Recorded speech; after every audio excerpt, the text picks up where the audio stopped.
Dozens of rockets launched from Gaza streaked over Israel tonight, with heavy Israeli airstrikes in return, as violence spiraled between Israelis and Palestinians. In a speech this evening, Israel's Prime Minister Benjamin Netanyahu said that militants in Gaza will pay a heavy price. Since last night, 28 people have been killed in Gaza, and in Israel, 3 people were killed today. John Yang reports on the day's developments. Tonight, a barrage of rockets fired from Gaza into Israel lit up the sky as the latest cycle of violence between Israel and the Palestinians escalates. Some were intercepted by Israel's air defense system called Iron Dome. Tel Aviv residents ran for shelter as air raid sirens sounded through the city. The militant Palestinian group Hamas said the rockets were in response to an earlier Israeli airstrike on a Gaza residential building. Among the dead in another Israeli airstrike this morning, an 11-year-old boy. Why did they kill him? They kill, and there is no one to make them answer for it. The whole world is watching. It doesn't matter if they kill a child or a woman. There is no one to hold them accountable for it. Across the Gaza Strip, others gathered at morgues to search for their loved ones. Israeli rocket fire into Gaza began last night as families broke their fast for the holy month of Ramadan. Israel says it was responding to earlier rockets fired toward Jerusalem from the militant group Hamas. We were just sitting outside the house, waiting to break our fast. Children aged 8 months were killed. Mohammed, who was getting married in 5 days, was killed. Girls between the ages of 7 to 9 years old died. How is this the children's fault? We were just sitting outside the house, waiting for the call to prayer.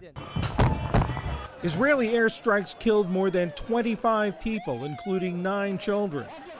The Israeli government says it's targeting Hamas members. Nearby in the Israeli city of Ashkelon, people huddled near their homes as air raid sirens blared, warning of Palestinian rocket attacks. Hamas shot more than 250 rockets toward Israel in the last 24 hours. The group says it initially fired rockets to defend Jerusalem's Al-Aqsa Mosque, one of Islam's holiest sites. Today, Israeli Prime Minister Benjamin Netanyahu vowed to continue the campaign. We are at the height of a campaign. Since yesterday, the Israel Defense Forces executed hundreds of attacks on Hamas and Islamic Jihad in Gaza. At the conclusion of a situational assessment, it was decided that both the might of the attacks and the frequency of the attacks will be increased. Hamas will be getting blows it didn't expect. This latest round of violence has been fueled by claims over Jerusalem. Tensions are high in the city because of the potential eviction of 6 Palestinian families from their Jerusalem homes. Last weekend, Israeli forces injured more than 900 Palestinians in East Jerusalem and more than 200 in the West Bank, according to the Palestinian Red Crescent Society.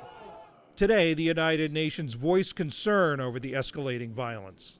Certainly what we're seeing is extremely worrying, and certainly when you see the treatment of some of the protesters, and even people who weren't protesting, people who were simply praying, or people who were having their iftar, who've been subjected to violence or completely unprovoked responses by the security forces. After meeting his Jordanian counterpart today, U.S. Secretary of State Antony Blinken said Palestinian rocket attacks on Israel should stop. Needless to say, we're very focused on the situation in Israel, West Bank, Gaza, very deeply concerned about the rocket attacks that we are seeing now that need to stop and need to stop immediately. It's imperative that all sides take steps to de-escalate and calm the situation. And again, I'm deeply concerned about the rocket attacks, and even as all sides take steps to de-escalate, Israel, of course, has a right to defend its people and its territory.